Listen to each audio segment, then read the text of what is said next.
props as we're calling them on this year. What varieties do you like? I'm pretty agnostic. I'll take any kind of beer. And especially Pick one. Even just at random, they're all pretty good. Yeah. Oh wow. So you like, The pumpkin one's great. That's what I'm having. we'll have to find the, That one doesn't look. Yeah, she picked the fancy one. I knew it. All right. Yeah. Let's see. Can I just Oh, right. Where'd our opener go? Thank you, sir. Don't make her touch your shoes. Don't do it for her. Do it for. Be a gentleman. Do it for her. Yay! It's not that I have anything about your shoe or your feet in particular. It's just the idea of using a foot thing for a thing that goes in your mouth makes me a little squeamish. That's true.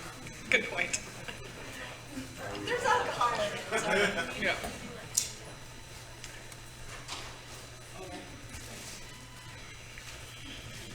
Do you want me to do the intro? Yep. Okay. All right, so wait, tell me how Sword and Laser. All right, so we will do, this podcast will be recorded to go on a regular podcast stream. So I'll do like a regular intro for the show, and then we'll say we're here at DragonCon, everyone will go, woo! And then, like that. And then we'll do, I think we introduce her, then do what are we then drinking? what are we She's drinking? participating. Yes, because she's participating in the what are we drinking segment.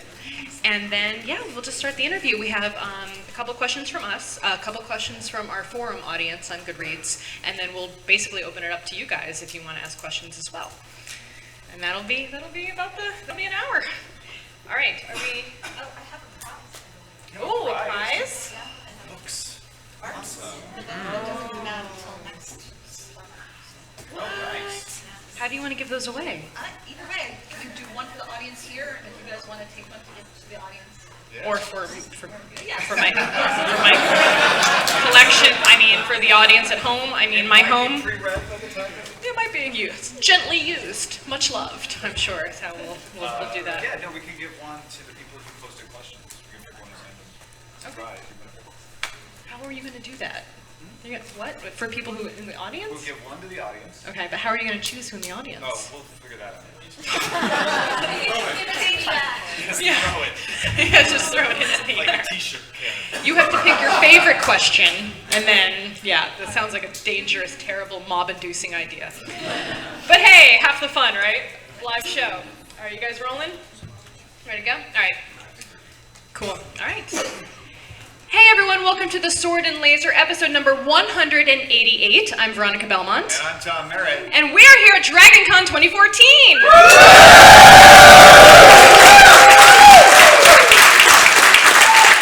We have a fantastic live audience here in the Crystal Ballroom over at the Hilton, and I am just thrilled to see many returning faces here from the many years that we've done a live panel at DragonCon. Even some Sword and Laser t-shirts in the audience. Yes, thank you. I'm particularly pleased to see that. Yeah, it's awesome. No, this is a great crowd. We love coming to DragonCon, and we have a fantastic guest with us today. Yes, I am super excited about this because if you listen to the show, you know that I am a huge fan of her work. Naomi Novik is here to join us today. Big round of applause. She is, of course, the author of the Temeraire series. Sorry, I'm getting all tongue-tied because of beer and excitement. The author of the Temeraire series, which starts with His Majesty's Dragon, and 8 books now. Is that correct? Yes, that's right. Blood of Tyrants, which is the 8th one, just came out in mass market. So. And number 9 is due out next year? Yes. She said. That's awesome. I'm 40,000 words in. We'll see if I make it in on deadline. That's awesome. Are you guys big Temeraire fans? So let's talk a little bit about your history. Well, no, you're right. Yeah. What are we drinking? Yes, because this is our first author guest to join us on What Are We Drinking in person. I think that is right. I think that is true. I'm deeply honored. So I'm I'm. also enjoying this beer. So tell us about your beer. I am drinking Hap and Harry's Original Tennessee Ale, which is very nice. It looks very fancy. Yes, it's got a little yes. We have some Hap and Harry's fans. Yes. That's fantastic. Did you make her beer for her? No. Okay, it's not a local. Okay, gotcha. What are you drinking, Tom? I've got Dos Perros Ale from Yazoo Brewery. It's an ale, and it's a good ale, and it's got doggies on the cover. It does have doggies. And I felt like because it is Labor Day weekend, I'm feeling a little bit like it's time for a seasonal beer for the fall. So I went with pumpkin ale from Blackstone Brewing Company, and it is quite delicious. Another woo? All right, thank you. So thank you very much for bringing us beers today. That was very generous of you. And yeah, nothing like a cool beer at 2:30 in the afternoon on a Saturday. It's kind of late for DragonCon, to be honest. That's true. That's true. Yeah. It was. I hope this is not embarrassing, but we asked Naomi, like, would you like a beer or not? She's like, no. And then she just saw the calculation. Yes, actually. Yes. Absolutely. No, I feel like it is not too early to start drinking. Yeah. So as I mentioned, we've got some questions from the audience coming. We have some questions from our forum members over on Goodreads.com. So why don't we just kick things off? Sure. Let's start off with what I think a lot of people might not be aware of, your computer science background. Yes. Tell about some of your previous life, especially around game design. I think people... Well, it's interesting because I actually started writing, I was writing fan fiction as a hobby while I was working on my computer science degree and working as a programmer. And I was actually in the middle of a PhD. I finished the fun part, which was taking the classes and doing coding projects, and I was staring at a very large pile of reading and papers and having to write my dissertation. And I got an offer to go work on Neverwinter Nights, Shadows of Under and Tide, which was just incredibly fun. And I actually got to do some design work on the game as well and really enjoyed the writing of it. And afterwards, after that was done, I was sort of thinking about, do I go back to school? Do I just go get a programming job? Sadly, computer game jobs were not actually very thick on the ground in New York City at that time. Mm-hmm. And so I actually thought, why don't I sit down and try and write a novel? And I wrote the first Temeraire. It might have been influenced by, I will not name the company, but I went for an interview at a tech company and spent 6 hours interviewing there with, I think, 8 people. And there were ads involved, ad serving involved, and I sort of thought, do I really want to be writing software to deliver ads on the internet? No, I want to be writing about dragons and the Napoleonic. Yes! That is a perfectly reasonable decision to come to. Although a frightening one, I guess, in a way, because it's you're going to get paid if you take the job doing advertising. It may be soul-sucking, but it's going to bring in a paycheck. It's risky to go off and say, no, I want to write a book. Well, I was my spouse supported me for the first, until we sold Temeraire. And now actually that I write books full time, I code in my spare time for fun. Really? Yes, awesome. I write code for the AO3 Okay. of our own. And that's what I do for fun now. So I sort of flipped. You just flip-flopped it. Yeah, I already think you're such a badass, and then to think that you went from such a heavily male-dominated industry like game design, like programming, and then to go into another very male-dominated industry, which is genre fiction. That's pretty cool. It was, it's just my passions, and I feel like I've been lucky to be able to share them. So what is it about dragons that's so compelling for you? Because dragons are, as everyone knows, kind of like I'm obsessed with dragons also. And so, what is it about them for you that made you want to make them the focus of your work for so long?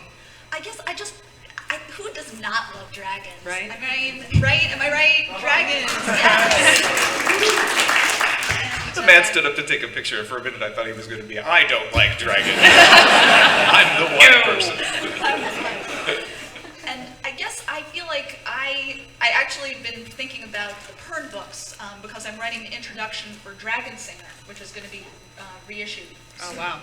And I've just been thinking about how those books, I read them for the first time when I was about 10, and how that concept of being on a dragon, of riding on a dragon, and having that kind of partnership really just sort of grabs hold of your imagination and your heart.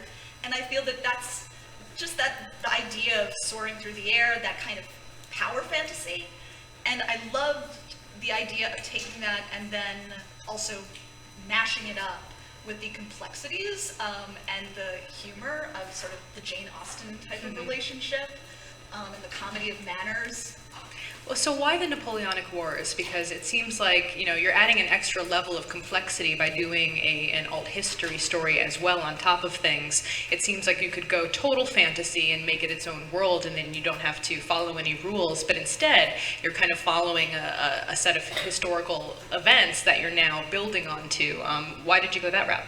I guess I really think that there are various answers I can give to this question. The one thing is I think the Napoleonic Wars are a really cool time period to use dragons in, because it's before you have a kind of mechanized, industrialized army and technology, but the technology is far enough advanced that humans can compete with dragons.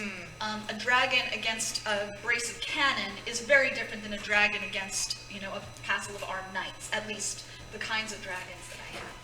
And so that makes the dragons a powerful but not decisive force, and that in a way lets me stay within sort of the confines of the Napoleonic Wars. And I actually like the constraint of being within history, because I feel like that adds a certain level of depth. I'm talking with my hands here, which is instinctive, and I realize that the podcast audience can't. It's okay. We do it all the time. I flail about wildly constantly. It's fine. They can hear it. Right. They can hear your hands. Interpretive depth. Have you ever thought about, maybe not with Temeraire particularly, but telling a dragon story in another time period, either like medieval or going forward to World War I or anything like that? I have actually written some short stories in the Temeraire universe, but in fact, this new book, Uprooted, that I've written, actually started as my decision that I was going to write a book about a completely different kind of dragon. Just, I sat down to write, the first paragraph was going to be, there was going to be a dragon in this book, and it was not going to be... Not Temeraire. Not Temeraire, it was going to be a different kind of dragon, and I think it's quite a different dragon. So is there anything you can tell us about the book yet? There's actually an excerpt online, and it's inspired by Polish fairy tales that I grew up hearing from my mom, and it's set in not a historical fantasy, because it's not set actually in Poland, but it's inspired by Renaissance Poland. Yes. I'm really curious to know how the dragon is different now, but I don't want to spoil the book for myself or for anyone else. But Okay, I can read the first paragraph, and you can. Oh, please do, yeah. Our dragon doesn't eat the girls he takes, no matter what stories they tell outside our valley. We hear them sometimes from travelers passing through. They talk as though we were doing human sacrifice and he were a real dragon. Of course that's not true. He may be a wizard and immortal, but he's still a man, and our fathers would band together and kill him if he wanted to eat one of us every 10 years. That's a hungry dragon. So we read that the Temeraire series has been optioned. What can you tell us about that? Absolutely nothing. I mean, I can tell you that the series has been optioned by Peter Jackson. That's got to be a dream come true. It was amazing.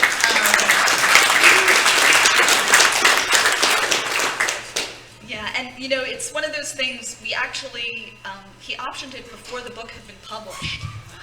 And we just got in touch with him through my agent, and so I couldn't tell anyone about it, and nobody would have understood, because it would have been this book that nobody had ever heard of. But so we, and essentially at this point it's just, optioning is only the first step in a very, very long and tangled process. And as you can imagine, he's been a little busy lately.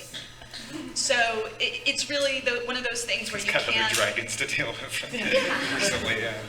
You can't, basically it's just whatever happens, if the movie ever gets made or not, it's still so exciting to me, just as a fangirl, that he wanted to. And Yeah. so that alone is... And he heard about it before publishing? Yeah, how does that Through work? the publisher, I guess, or?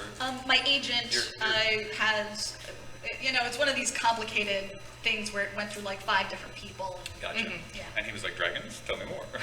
Now, I know you probably can't talk about this too much, but we know that you're a fan of Lord of the Rings, and so with the work that he's done on that project, do you feel more excited by his potential working with it? I mean, there's, if somebody comes to you, if you write a book and someone's like, all right, what's your imaginary fan casting for the movie? I didn't actually have a mental casting for the characters, and still don't. But I absolutely, if somebody said, well, actually, I don't have a mental casting for the characters, but wow, wouldn't it be amazing if Peter Jackson directed? Yeah. And then I got the call, and I sort of didn't quite believe it at first. You're sort of like, no. And then you run around the room screaming. Screaming with your head. So who do you think at this point would play Temeraire? I have absolutely no idea. I didn't get the laughs I was hoping for because he's a dragon. People are There's like who would voice him? Yeah, like, good question. No, like who would actually be a dragon? I mean, would it be derivative to do Benedict Cumberbatch again? No, he doesn't have that kind of voice. No, Smaug is too mean. Yeah. Who would win in a fight between Temeraire and Smaug? I think Temeraire is smarter. Somebody, there was an online site that did a chart of like the relative dragon sizes. I can't remember which. I know that there was like Ancalagon the Black was sort of this terrifying thing at the end, and you're sort of looking at it being like, wait, is that actually physically possible? No, it's a dragon. So. Spoiler alert. I don't actually remember where Temeraire was on the chart. So, will supervillains be on the final? Yes. Good to know. That's all I have. So that's a graphic novel you've worked on. Yes, exactly. With Yi-Chun Lee, who's a fantastic illustrator. And I've also written a short story in that universe, which I really love. I just love superheroes, and playing with them is a lot of fun. So that was kind of my little fun project. Nice. And how is that process different from, I mean, obviously going into a novel, well, we don't really know actually what your process is for going into a novel. It seemed like when you were talking about the new book that you kind of went into it just having a very basic idea of what you wanted to do and what you wanted to have in it. Do you typically go into your books or something like Temeraire when you first wrote it, what was it, back in 2005, 2006? 2004 was when you started writing. Do you go in with a total idea of what you want to do, or do you kind of just let the story tell itself? Usually, it varies quite a lot for each book. With the Temeraire series at this point, I pretty much know already what's to come. I knew in a very broad stroke sense where I was going by, I think, the midpoint of book 5, and then by the end of book 7, each time I write a new book, I find out more about what's going to happen in the next one. And now I actually wrote an outline for book 9, and then as I sat down to start writing it, I realized, no, I have to throw out the whole outline and do it all over again. But a lot of the same things remained. But Temeraire is different because it's been going so long, and I know the characters now. When I sit down to write something new, which actually happened to me yesterday, and very frequently I start with one image, one idea. In this case, it was the dragon who wasn't an actual dragon, and then various other things sort of agglomerate onto it. So, for instance, the Polish fairy tales caught onto it, and then I knew, after a little while of writing, I knew what time period it was set in, and I got to know the main characters, and then the story sort of formed itself. When you say you did that yesterday, did you start a new story yesterday? Yeah, I started a new book yesterday. And in fact, it's one of those things where I posted on Twitter actually like, oh, flow, how I love you. Because when flow happens with writing, for me, it's the best magic there is. And then I was like, wait, I'm at a con. I guess I have to go get ready for panels. Instead of holing up in my hotel room writing. Yeah. I feel bad now. Yeah. No, just go write. Go write. Yeah. It's gonna get done. Yeah. But I know what you mean about like when you get in the groove for something like that. It's hard to want to put it aside because you're not sure you'll get it back, even though you will. In this case, there's certain stories now. That fear is a fear that I've lost over the years. Mm-hmm. Not actually so much because having written Temeraire has convinced me now, I believe, as I did not believe when I wrote the first one, that I would actually finish the novel. That there's a kind of anxiety for those of you who are writing or trying to write novels, that once you prove to yourself you can actually finish a novel, it's extremely freeing. And now at this point, when I was writing the first one, I literally would not stop for anything. I was writing 14 hours a day because I was terrified. It was the longest thing I'd ever tried to write, and I just had to go straight on to the end. But now I no longer feel that fear about not finishing, and I don't feel the fear about losing the flow if it's something that I feel is really good. It's a friend of mine calls it the crack of the bat. You know, when you know that you just hit the ball out of the park. Yeah. And when I have a story, a lot of times I sit down and I start noodling something, and I'm like, and that I sort of put aside. But sometimes you really feel that sort of. Yeah. You know, I have to say it is both terrifying and really reassuring that writers like you, who have done an incredible book like His Majesty's Dragon on your first novel, and, you know, even someone like Anne Leckie doing Ancillary Justice and won all the awards on her first novel, like, it's like, oh great, these people, you know, they wrote their first novel, it turned out great, I could do that. And then it's like, oh, but they must be like super brilliant to make that work. You know, like it gets scary because you're like, how could you possibly like do something like that on your first go? It's incredible. Well, I mean, to be fair though, it was not my first go as writing. I've been writing for 10 years. You know, I've just been writing fan fiction. And I never tried to publish any of it, obviously, because it was Right. fan fiction. But it's not like it. You should publish it now, because that would be awesome. No, you know, the thing is, fan fiction, I love actually the fan fiction gift economy and that sort of the freedom of not having to worry about how long something is. If something's not going to be like 100,000 words or longer, it doesn't kind of commercially make sense. I can write a short story just for fun, but for the most part, you know, with fan fiction, if it's something that I feel like writing, I just toss it off, throw it on. I don't worry about anything and don't have a publishing process to go through. It's great. What were the universes that you wrote in?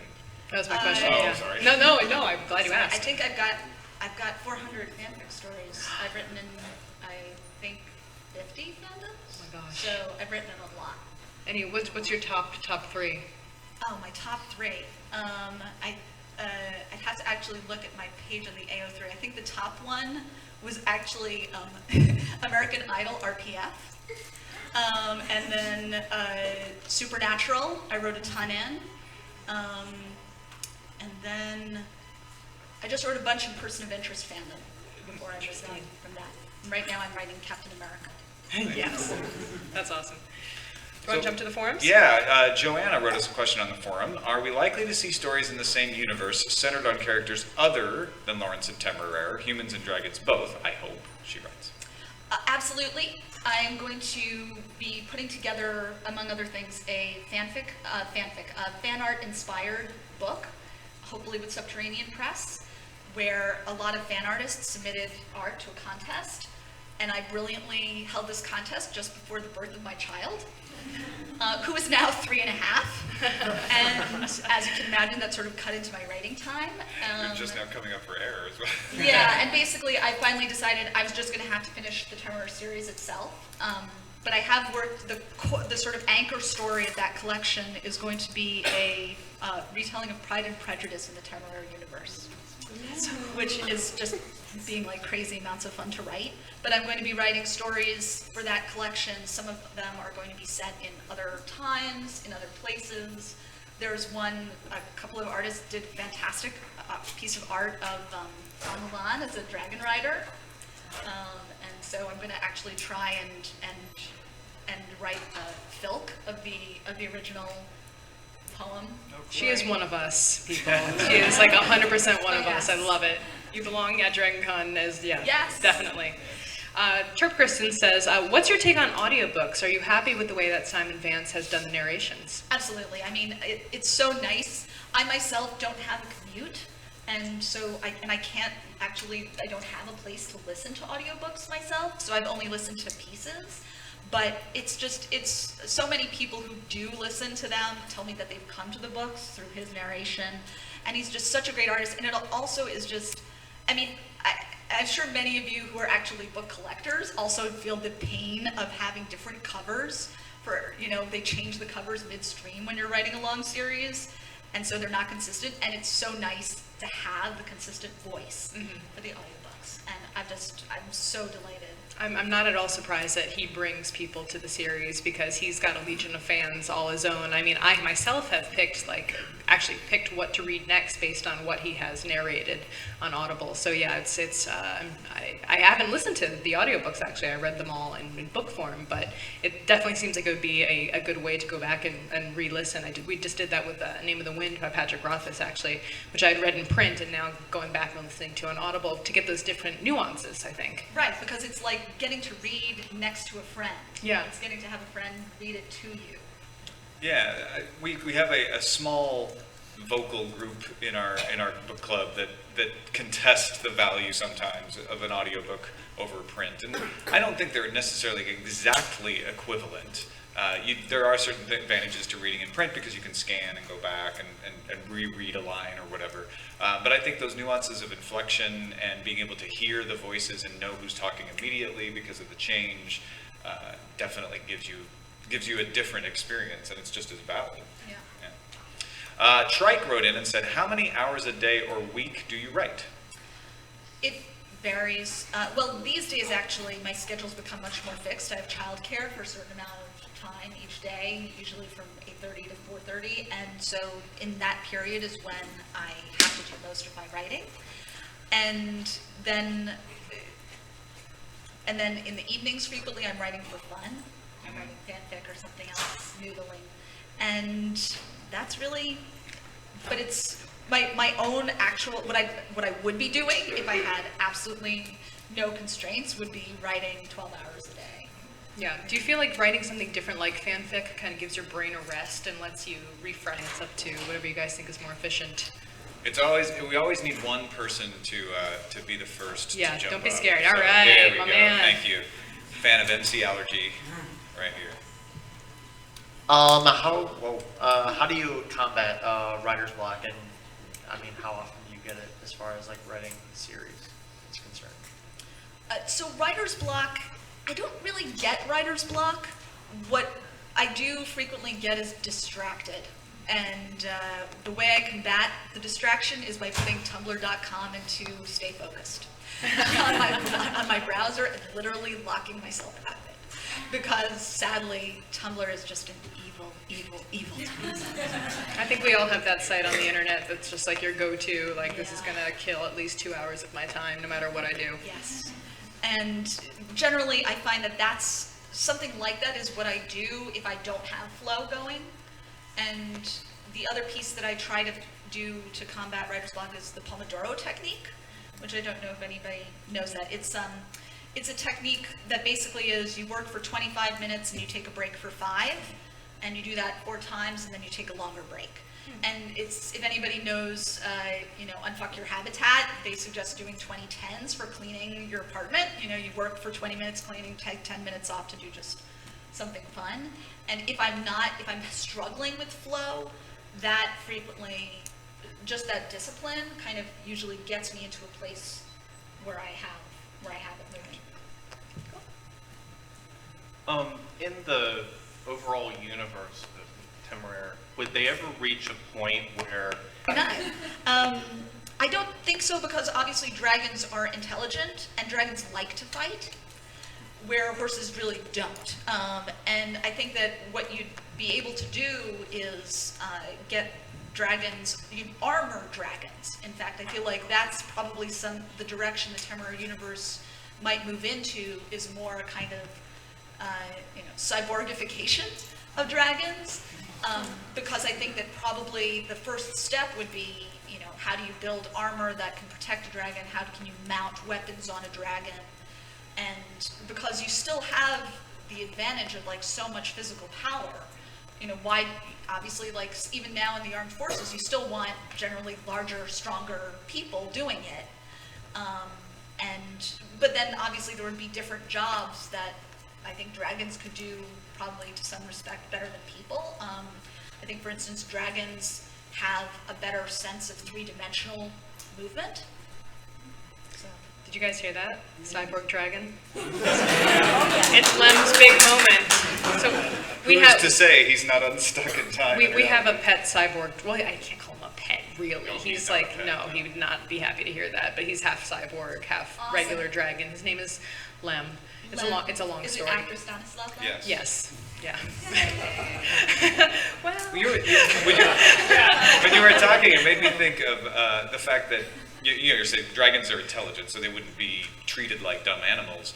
But what people have done as war has become more mechanized is we see the rise in popularity of sports. Are there any dragon sports? I'm sure they would come up with some. Yeah. Yeah. Like Dragon- polo, but with dragons. I was thinking rugby. Rugby with dragons. Dragon rugby. Dragon bowling. Yes. With like several holes. Very large hole. All right. Next question. Hey, you've already hinted at this a little bit, but I always like to ask authors what sort of authors and genres they like to read outside of the genre that they write in. So outside of the genre you write in, Outside what the else do you genre. read? You know, I actually am a huge fantasy and science fiction reader. That actually, something that I find that I really need in almost all of my media that I consume, whether books or TV or film, is the kind of sense of wonder and exploration and world building. And most frequently you get that, sometimes you get it in historical stuff, but a lot of times I find what I want from books in fantasy and science fiction. So I actually I do read outside of my genre sometimes, but I really love fantasy and science fiction. And what I'm reading that's not in the genre is actually a ton of history. I'm reading a ton of books about the Napoleonic Wars, about history of different countries that are in the same time period, different parts of the world. And that's a lot of research. I don't think of it as reading in quite the same way as I do the sort of immersive aspect. Yeah, we have another question. A lot of authors that I've met here have talked about how even though they've gotten on bestseller lists and they've sold tons and tons of books, they still have a day job and it's not as financially rewarding as one might think. But you're saying that you're able to write 8 hours a day, so are you making enough money that you can actually live off of this? Yes, I am writing full time. I do have a spouse. Stories in the universe you've created with new character sets. You also mentioned the current universe. Have you considered jumping forward to a future time and writing a new universe many hundreds of years in the future? We might see those cyborg dragons or something along those lines. I have, and I'm definitely going to be writing. I actually have written a short story called In Favor with Our Stars, which is actually, it's not a jump forward, it's an a space AU fan fiction of Temeraire. But it's mine, so I get to publish it. Yes. You are committed to fanfic. That's amazing. Yeah. That's fantastic. There's nothing, fan fiction, I use fan fiction as a shorthand term, but it's for a kind of spirit of remixing and playing that I think obviously exists in mainstream literary fiction. March, Wicked, all these books that are fan fiction. Does it count as fan fiction if the author of the universe writes it, or is it just the fiction? I don't know. It's sort of, but I wouldn't call it Temeraire canon, right? Right. Okay. So you get to decide that Interesting. it's fanfic Yeah, at that because point. it's Lawrence and Temeraire, and it's set, in an era of space travel. Right. Gotcha. And they're on another planet. And how would you explain that otherwise? Yes, and they've never met before, so it's, you're right. That is so cool. Sorry. Go ahead. Going back to the fan fiction thing that you mentioned earlier about you've written person of interest fan fiction, is this anywhere that we can actually read it? Because I would love to. I write under the fan name Astalot. Astalot, like Elaine, the maid of Astalot, which I took because Shalot was taken on a bunch of internet sites after I had used it on one. How many people, it's that annoying thing where everybody moves to a new site and you suddenly go to that site and your name, your username, the one that is yours, damn it, is taken. Like, those bastards took my username. Who is that person? I know. And you go to their page and there are like 5 things on it and you're like, I could have written circles around here. Well, I'm thinking more like Twitter, Yeah. Well, still applies. So, Yeah. But yes, so my stuff is on the archive of our own. Nice. Next question? Over there in the middle. Nice shirt. We got a sword and laser shirt over here. Old school. That's why I come here. Yeah. You mentioned Anne McCaffrey's Pern novels. Are there any other people who stand out as influences to you that have helped to inspire the Temeraire series?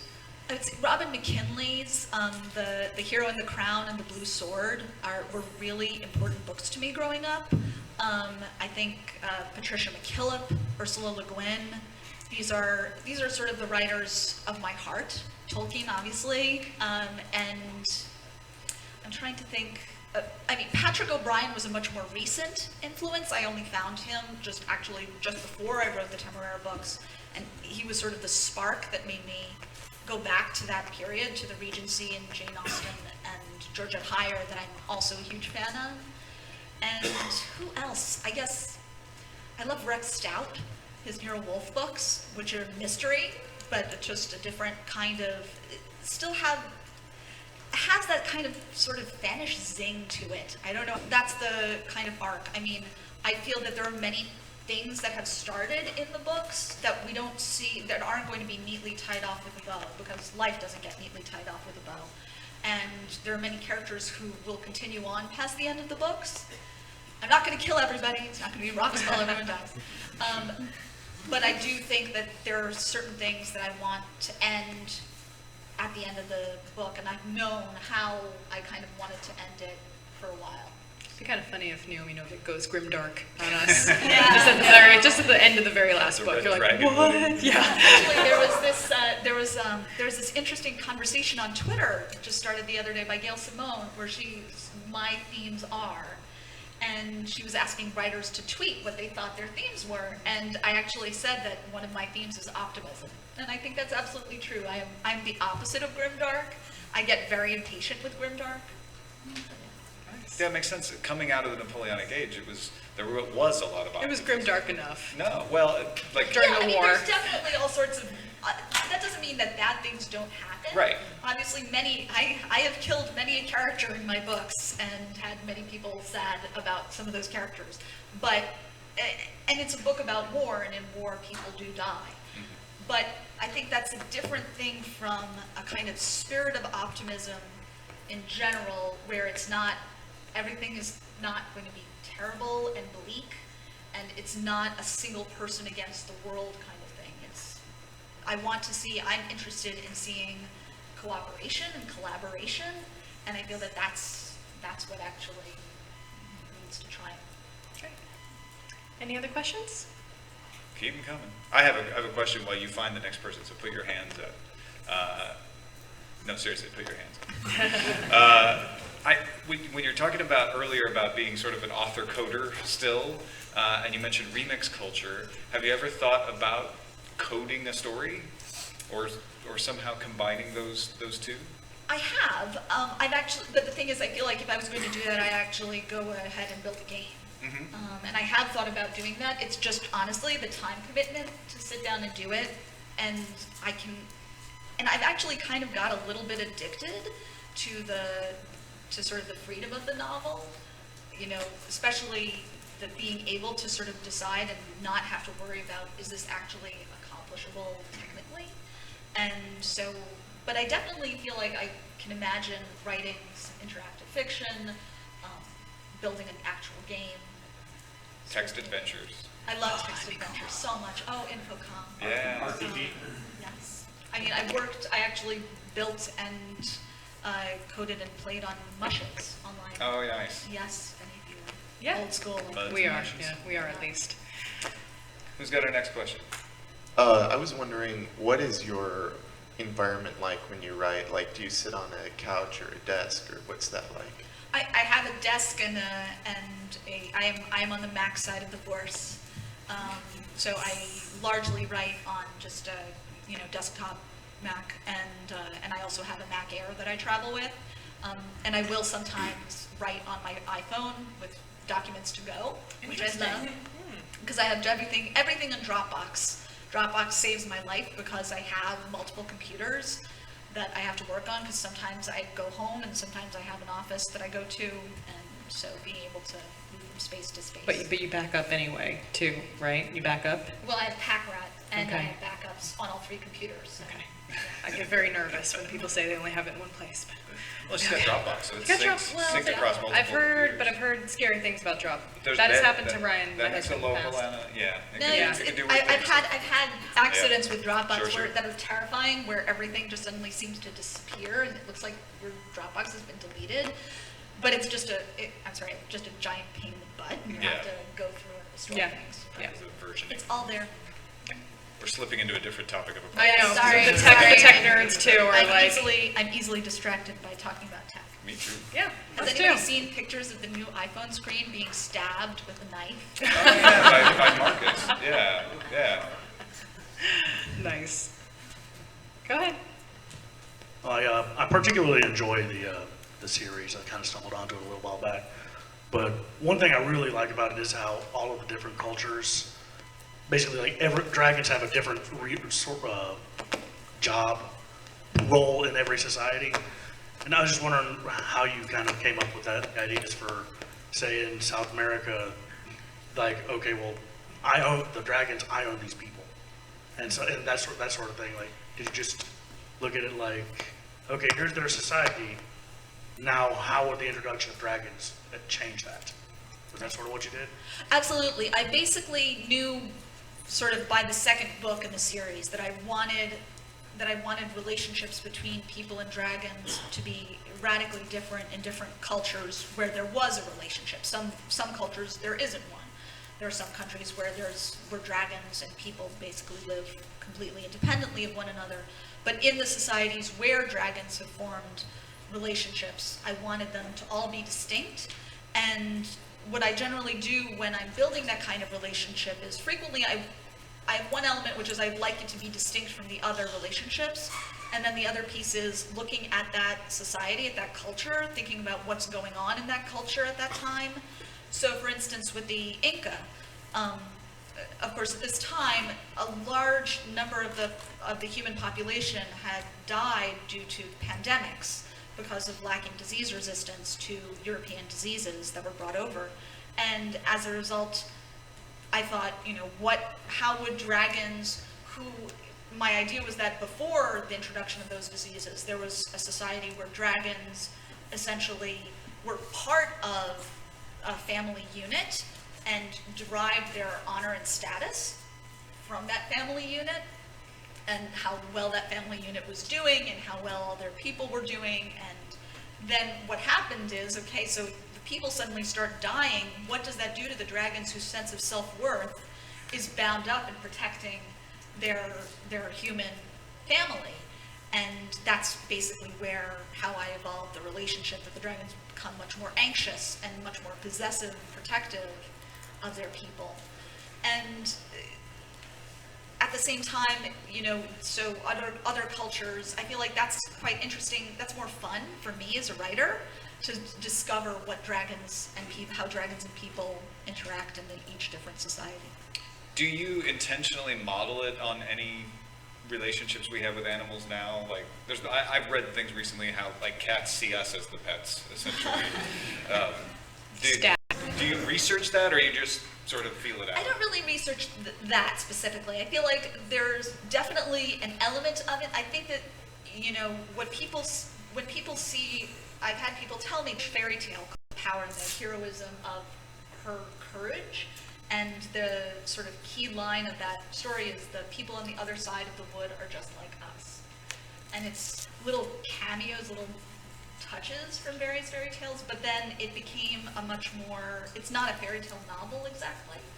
It's a fantasy universe. I love Guy Gabriel Kay, and I was inspired by some of the ways that he takes historical places and leaves them and keeps the sense of place. The Lions of Alverson, I think, is a great example of that. Dragon has been conned. The dragon has been conned. All right, that's ripping off Night Attack, but okay, yeah. Justin's in the back. Does that rip off Night Attack too much? Yes! Okay. Justin Robert Young, the host of Night Attack, has ruled that rips off Night Attack too much. Was there another one right here? DragonCon. No, really, dragons. DragonCon, no, really dragons. Okay. It's actually, all right, hand up in the air. Is the dragon complex like the Napoleonic complex?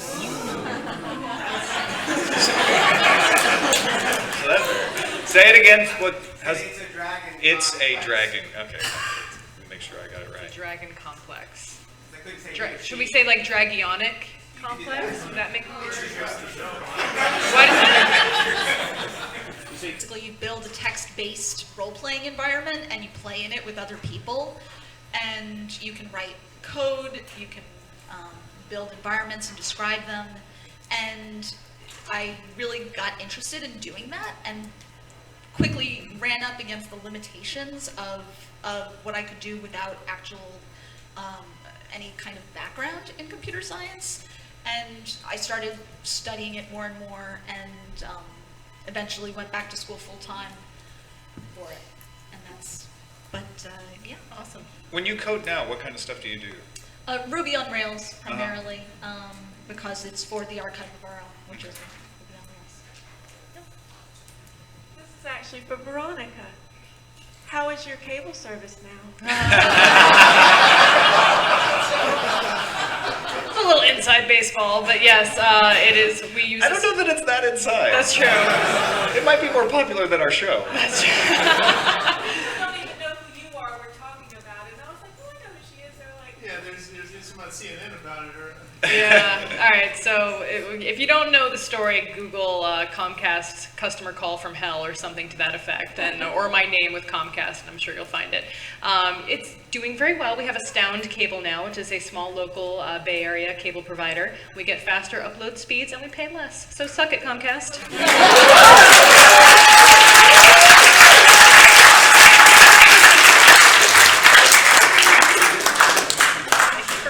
But I just want you to explain. Never mind. But tell me why. All right. All right. I think that about wraps it up. Let's give a big round of applause for Naomi Novik for joining us.